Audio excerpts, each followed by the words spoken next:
Hello and welcome to Chabot News for May 22nd, 2025. My name is Evan Netto, and today we'll be covering salmonella-contaminated cucumbers, a stolen food truck, and a documentary about the life of Luther Vandross. In entertainment news, Mikhail will tell you about Chris Brown getting charged in connection to an attack, and finally, in sports news, absolutely nothing. All that and more coming up in today's edition of Chabot News.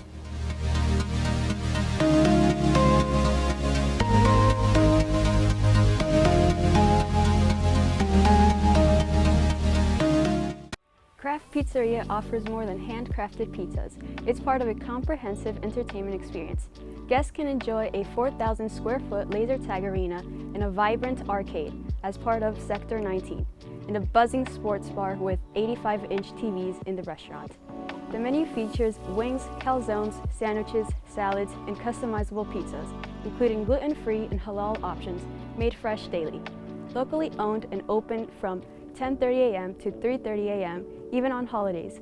Craft Pizzeria is designed for family dinners, weekend celebrations, or just catching the game. Craft Pizzeria by Nietzsche, where food and fun come together. More at craftpizzeriabynietzsche.com or visit in person on Foothill Boulevard in Hayward. Be careful before making your next salad.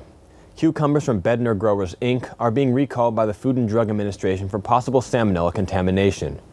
The vegetables were distributed from April 29th to Monday of this week. The FDA and the Centers for Disease Control and Prevention are investigating an outbreak that has infected more than 24 people in 15 states. Some of those affected confirmed they recently ate cucumbers. People infected with salmonella usually feel ill within 3 days of eating a tainted product. Symptoms include fever and cramps. More information is available on the FDA's website. A Lufthansa flight went without a pilot for 10 minutes last year after the co-pilot fainted while he was alone in the cockpit. Details have been made public in a report from Spain's Accident Investigation Authority. It says the captain had briefly gone to use the restroom during the flight from Frankfurt to Seville, Spain in February 2024. Officials say the autopilot function was on, but the report noted the co-pilot did operate the controls unintentionally. That was consistent with his sudden incapacitation picked up by the plane's voice recorder. The captain returned and was unable in several attempts to re-enter the cockpit with the regular code. He was eventually able to get in with an emergency code. The co-pilot was given first aid by the crew and a passenger on board, who was a doctor. The captain diverted the flight to Madrid, where the co-pilot was hospitalized. An investigation found he had a neurological condition he was unaware of. Changes are on the way for COVID-19 vaccines. The Food and Drug Administration is adjusting the standard of evidence needed for shots to be approved for the general public. That will make it similar to the vaccine recommendations used in Canada, the UK, and Australia. The agency says COVID-19 boosters are expected to be available this fall for the elderly population and people with health issues that make them more susceptible to infections. However, the FDA says it needs to see enough positive data from placebo-based trials before recommending COVID booster shots for people in other groups. More on this is published in the New England Journal of Medicine. Now it's time for Mikhail with this week's look at entertainment news. Thanks, Evan. Dolly Parton takes a look at her past. The country music legend on Monday made an appearance at the Country Music Hall of Fame's new exhibit that honors her. Dolly Parton, Journey of a Seeker, displays her clothes, instruments, photos, and handwritten lyrics. The showcase debuted Tuesday and is open through September 20th to the 26th. Parton, a native of Locust Ridge, Tennessee, thanked her fans for all of the support she's received over her 6 decades and counting career. The 79-year-old was inducted into the Country Music Hall of Fame in 1999. Some of her biggest hits include 9 to 5, Jolene, Coat of Many Colors, and I Will Always Love You. British authorities say Chris Brown has been charged in connection to an alleged 2023 attack. In a statement, the Metropolitan Police Service said the singer was charged with grievous bodily harm with intent. The incident reportedly took place at a venue in Hanover Square in London on February 19, 2023. The 36-year-old Brown appeared in an English courtroom Friday. A judge said due to what she said was a serious charge, his case would be moved out of the magistrate's court to a Crown Court. Brown's next court date is set for June 13th. That's all for this week's look at entertainment news. I'm Mikhail. Now back to you, Evan. Thanks, Mikhail. In the months following the devastating earthquake and tsunami that struck Japan on March 11, 2011, much of the world watched in shock. Over 15,000 lives lost. Entire towns washed away. A nuclear crisis at Fukushima. In the aftermath of Japan's devastating 2011 earthquake and tsunami, a surprising source sparked global attention, a fictional series that appeared to predict the disaster. Scenes eerily resembled real-life events, fueling online speculation and fears. As rumors of further quakes spread, tourism plummeted. Foreign visitors canceled trips, wary of what might come next. Experts say the works drew from scientific warnings, not prophecy. Still, the coincidence kept travelers away, at least for a while. Billionaire Elon Musk shelled out a record amount of money to help President Donald Trump win the 2024 election. But now, the Tesla and SpaceX CEO says he'll be pulling back. Musk was interviewed at the Qatar Economic Forum. He told a moderator with Bloomberg he'll be doing a lot less political spending in the future because he doesn't see an immediate need for it. He spent more than $290 million to help Trump and favored congressional candidates in their races. Musk then turned his attention to a Wisconsin Supreme Court race. Groups tied to Musk spent more than $20 million in a judge's race that his preferred candidate ultimately lost. Musk previously committed to pouring $100 million into political groups controlled by Trump. It's not clear if Musk's remarks signal any change in that financial pledge. Musk also said Tuesday he plans to continue leading Tesla for at least another 5 years. Last week, a Sacramento food truck was stolen out of its storage lot. The owner, Jonathan Quintero, went onto social media and asked the people to keep an eye out for his family's stolen food truck. Madison Keevy from the CBS affiliate in Sacramento reports. This is how most days look at Tacos La Piedad. But it's not how Jonathan Quintero thought Tuesday would end. Your day has basically been focused on getting brand new locks, changing out everything, making sure that it's going to be safe for tonight. Quintero owns the bright red food truck that around 4 on Tuesday morning disappeared. Okay, so there's the first person. And you can see another shadow in the back. He shows me the security video on his phone. They open it. And there's the truck opening. 2 suspects break into the back of the family-run food truck. They're fidgeting around right here, and they're able to open up the emergency door, and we just see them crawl in, and then they take off. In 20 years, has this ever happened? It's never happened. You never think it's going to happen to you until it happens to you. He turned to social media, asking his community to look out for the truck. It worked. Hey, it's been spotted. We booked it over there, and we waited for SAC PD until they showed up. 6 miles away on Winters Street in Del Paso Heights, someone spotted the food truck not even 5 hours later. Working today. Yes, the thieves had stolen some things inside, but the rest was ready to open a few hours late, with some security upgrades. I feel like Northgate, everybody does really look out for each other, and we've been in the community for so long that I feel like people do really have our backs. Thanks, Madison. It sure is reassuring to see that in times of trouble, the local community gathers together to help. It's nice to see that Jonathan was able to retrieve his family food truck with little damage and get back to work. Harvard University President Alan Garber sent a response to Education Secretary Linda McMahon on Monday. Garber says Harvard and the Trump administration share common ground on several issues. They include ending anti-Semitism on campus and encouraging multiple viewpoints. But the university president said Harvard's efforts to achieve those goals are undermined and threatened by the federal government. The letter also stated Harvard has formed a task force on anti-Semitism with a strategy to combat it. The university's response comes after the Department of Education sent a letter to Harvard last week.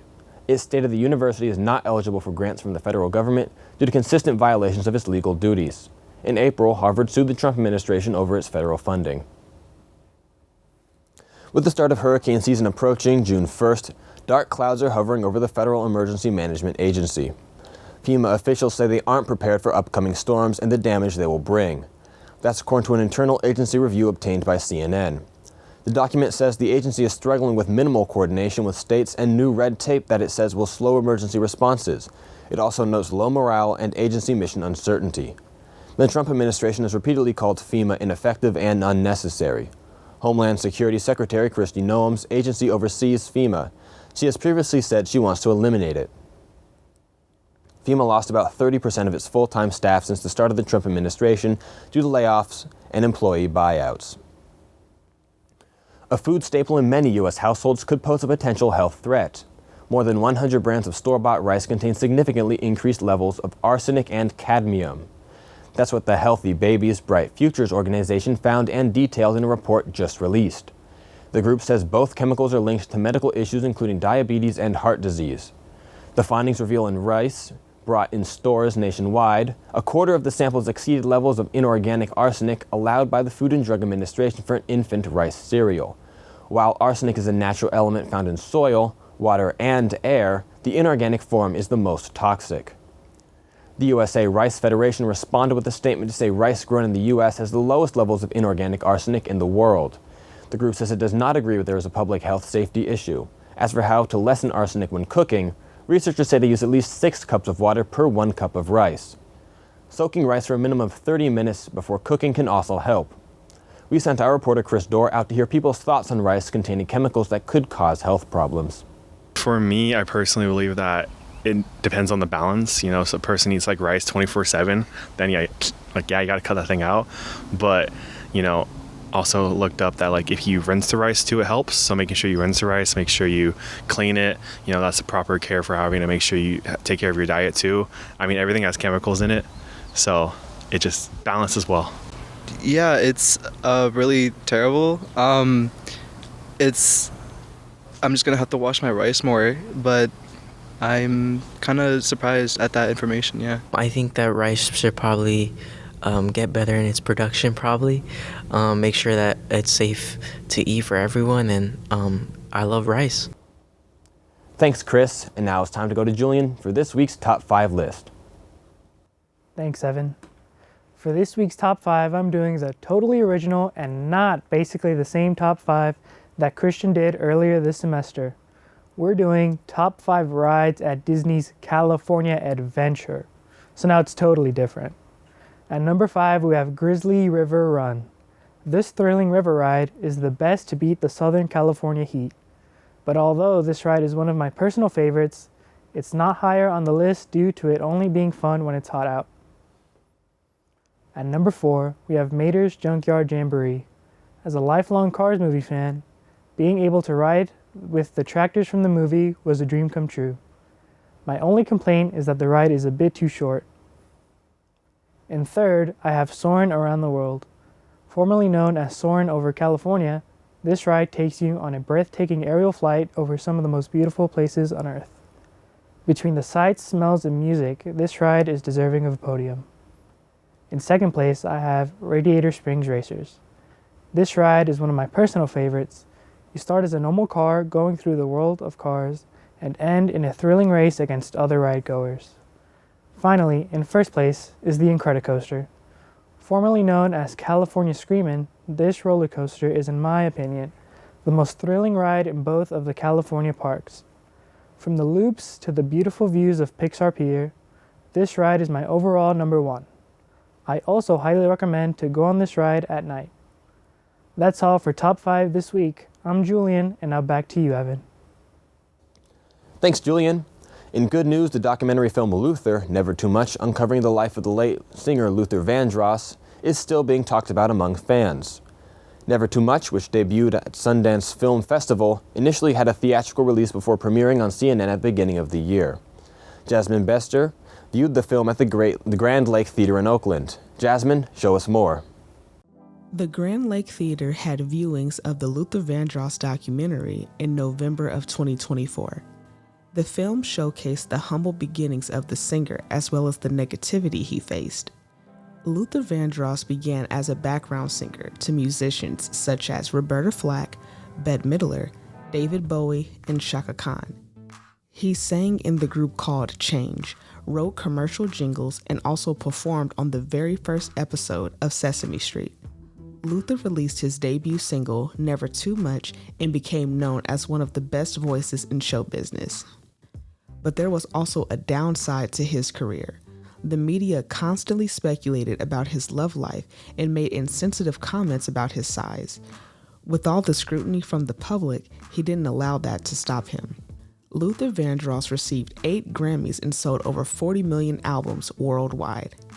Luther also had the chance to perform at the Michael Jackson 30th anniversary special.